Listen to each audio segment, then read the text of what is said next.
വ്യാപാര ലൈസൻസ് പുതുക്കി നൽകുന്നതിന് കെട്ടിട നികുതി കുടിശ്ശിക അടയ്ക്കണമെന്ന നിബന്ധന പാടില്ല. ബഹുമാനപ്പെട്ട കേരള ഹൈക്കോടതിയുടെ 26/6/2024 ഉത്തരവ്.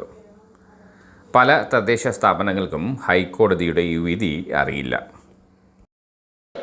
സംസ്ഥാനത്തെ വ്യാപാരി വ്യവസായികൾ നേരിടുന്ന പ്രതിസന്ധി അറിയിക്കുകയാണ് സർ. അവർക്ക് ലൈസൻസ് പുതുക്കി കിട്ടാൻ ധാരാളം മാനദണ്ഡങ്ങൾ വെച്ചിരിക്കുക. അതിലൊന്ന്, മാലിന്യരഹിത വ്യാപാര സ്ഥാപനങ്ങളും ഹരിതകർമ്മസേനയ്ക്ക് യൂസർ ഫീ അടക്കണം, ഇല്ലെങ്കിൽ ലൈസൻസ് കിട്ടില്ല. പിന്നെ സെപ്റ്റംബർ 30 അടക്കേണ്ട കെട്ടിട നികുതി നേരത്തെ അടക്കണം. സർ, ഈ സ്മാർട്ട് സോഫ്റ്റ്വെയറിൽ മാറ്റിവരാൻ സമയമെടുക്കും. അതുകൊണ്ട് ലൈസൻസ് പുതുക്കാനുള്ള സമയം സെപ്റ്റംബർ 30 വരെ നീട്ടണമെന്നാണ് അവരുടെ ആവശ്യം. സർ, കടകൾക്ക് മുമ്പിൽ അരിസ്റ്റോ കമ്പനിയുടെ വേസ്റ്റ് ബിൻ തന്നെ വെക്കണമെന്ന് ചില ഹെൽത്ത് ഇൻസ്പെക്ടർമാർ നിർബന്ധിക്കുന്നു. സ്മാർട്ടിൽ വന്നു ചേർന്നിട്ടുള്ള അപാകതകൾ പരിഹരിക്കുക എന്നുള്ളത് മറ്റൊരു പ്രധാനപ്പെട്ട ആവശ്യമാണ്. ഇതിന് കഠിന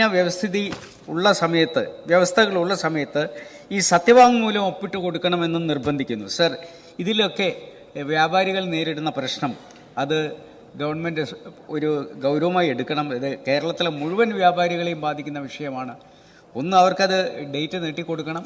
രണ്ട്, ഇത്തരത്തിലുള്ള ധാരാളം വ്യവസ്ഥകൾ വെച്ചിരിക്കുകയാണ്, അതിൽ ഇളവുകൾ ഉണ്ടാക്കി കൊടുക്കണം എന്നുള്ളതാണ് അഭ്യർത്ഥന. ബഹുമാനപ്പെട്ട മിനിസ്റ്റർ. സർ, ഈ 2016 സോളിഡ് വേസ്റ്റ് മാനേജ്മെന്റ് റൂൾസിലെ ചട്ടം 4(3) പ്രകാരം യൂസർ ഫീ കൊടുക്കാൻ എല്ലാവരും ബാധ്യസ്ഥരാണ്, എല്ലാ മാലിന്യ ഉൽപ്പാദകരും. എന്ന് പറഞ്ഞാൽ എല്ലാവരും മാലിന്യം ഏതെങ്കിലും തരത്തിൽ ഉൽപ്പാദിപ്പിക്കുന്നവരാണ്. മാത്രമല്ല, സർക്കാരിൻ്റെ തദ്ദേശ സ്വയംഭരണ വകുപ്പിൻ്റെ 12/8/2020 ഉത്തരവ് പ്രകാരം വാണിജ്യ സ്ഥാപനങ്ങളിൽ നിന്ന് കുറഞ്ഞത് 100 രൂപ യൂസർ ഫീ ഈടാക്കാം എന്ന് വ്യവസ്ഥ ചെയ്തിട്ടുണ്ട്. അത് മാലിന്യത്തിൻ്റെ അളവ് വിലയിരുത്തി ഓരോ വാണിജ്യ സ്ഥാപനത്തിനുമുള്ള യൂസർ ഫീ തീരുമാനിക്കാൻ തദ്ദേശ സ്ഥാപനങ്ങൾക്ക് സ്വാതന്ത്ര്യമുണ്ട്. ഞാൻ ചുരുക്കി പറയാം സർ.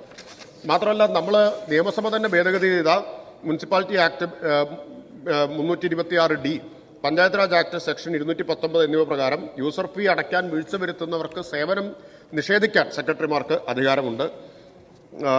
മാത്രമല്ല, ഈ ലൈസൻസോ അനുവാദമോ ഒക്കെ നൽകണമെങ്കിൽ പഞ്ചായത്ത് രാജ് ആക്ടിൻ്റെ 236(13), മുനിസിപ്പൽ ആക്ടിൻ്റെ 443 പ്രകാരം ഫീസോ കടങ്ങളോ ബാക്കി വെക്കാൻ പാടില്ല എന്ന് വ്യവസ്ഥയുണ്ട്. തദ്ദേശ സ്ഥാപനത്തിന് ഏതെങ്കിലും നികുതിയോ ഫീസോ മറ്റ് കടങ്ങളോ ഉണ്ടെങ്കിൽ ലൈസൻസ് അനുവദിക്കാൻ പാടില്ല എന്നുള്ള വ്യവസ്ഥയുണ്ട്. അപ്പം നിയമത്തിലുള്ള വ്യവസ്ഥ മാത്രമാണ് നടപ്പാക്കുന്നത്. ഹരിതകർമ്മസേനയുടെ യൂസർ കാർഡ് അനിവാര്യ രേഖയായി പരിഗണിക്കാനുള്ള ഉത്തരവും സർക്കാർ പുറപ്പെടുവിച്ചിട്ടുണ്ട്. സ്മാർട്ടുമായിട്ട് ബന്ധപ്പെട്ട പ്രശ്നമല്ല സർ ഇത്. സ്മാർട്ട് ആപ്ലിക്കേഷനിൽ കെട്ടിട നികുതി മുൻകൂർ അടയ്ക്കണമെന്ന് ആവശ്യപ്പെടുന്നില്ല. കുടിശ്ശികയായിട്ടുള്ള കെട്ടിട നികുതി അടയ്ക്കണം എന്ന് മാത്രമേ ആവശ്യപ്പെടുന്നുള്ളൂ.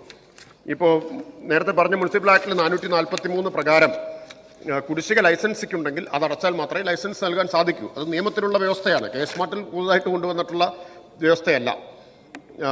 അതുപോലെ തന്നെ ചട്ടം 18, മുനിസിപ്പൽ ആക്ടിലെ ചട്ടം 18 പ്രകാരം കൈവശക്കാരനിൽ നിന്ന് വസ്തുനികുതി ഈടാക്കാം എന്ന വ്യവസ്ഥയുണ്ട്. അത് പ്രകാരമാണ് ലൈസൻസ് നൽകുന്നതിനും പുതുക്കുന്നതിനും ഈ വസ്തുനികുതി കുടിശ്ശികയും തൊഴിൽ നികുതിയും ആവശ്യപ്പെടുന്നത്. സാർ, ഇപ്പോഴത്തെ പ്രധാനപ്പെട്ട പ്രശ്നം 2016 പൂർത്തിയാക്കേണ്ടിയിരുന്ന വസ്തുനികുതി പരിഷ്കരണം പൂർത്തിയാക്കി കെട്ടിടങ്ങളുടെയും നികുതിയുടെയും വിവരങ്ങൾ യഥാസമയം ഡിജിറ്റൈസ് ചെയ്ത് കഴിഞ്ഞിട്ടില്ല എന്നതാണ്. തദ്ദേശ സ്ഥാപനങ്ങൾ ചെയ്യേണ്ടതാണ്. ഈ പ്രക്രിയ പൂർത്തിയാക്കിയ ചില നഗരസഭകളുണ്ട്. അവിടെ ഒരു പ്രശ്നവും ഇക്കാര്യത്തിലില്ല. ലൈസൻസ് ഇഷ്യൂ ചെയ്യുന്നതിനോ പുതുക്കുന്നതിനോ ഒരു തടസ്സവുമില്ല. അപ്പോൾ തദ്ദേശ സ്ഥാപനങ്ങൾ ഡിജിറ്റൈസേഷന്റെ പ്രക്രിയ പൂർത്തിയാകാത്തടത്താണ് പ്രശ്നങ്ങളുള്ളത്. അതിനുവേണ്ടി ജൂൺ 30 വരെ ഇപ്പോൾ സമയം നീട്ടി നൽകിയിട്ടുണ്ട്. ജൂൺ 30 അവസാനിക്കുകയാണ്. ബാക്കി കാര്യങ്ങൾ പിന്നീട് പരിശോധിക്കാമെന്ന് അക്കാര്യത്തിൽ ഇപ്പോൾ പറയാനാവൂ. അക്കാര്യത്തിൽ പ്രായോഗികമായിട്ട് എന്താണ് ചെയ്യാൻ കഴിയുക എന്നുള്ളത് പരിശോധിക്കാം. പുതിയ ഒരു വ്യവസ്ഥയും സ്മാർട്ടിൽ ഉൾപ്പെടുത്തിയിട്ടില്ല. നിലവിൽ നിയമത്തിലുള്ള വ്യവസ്ഥകൾ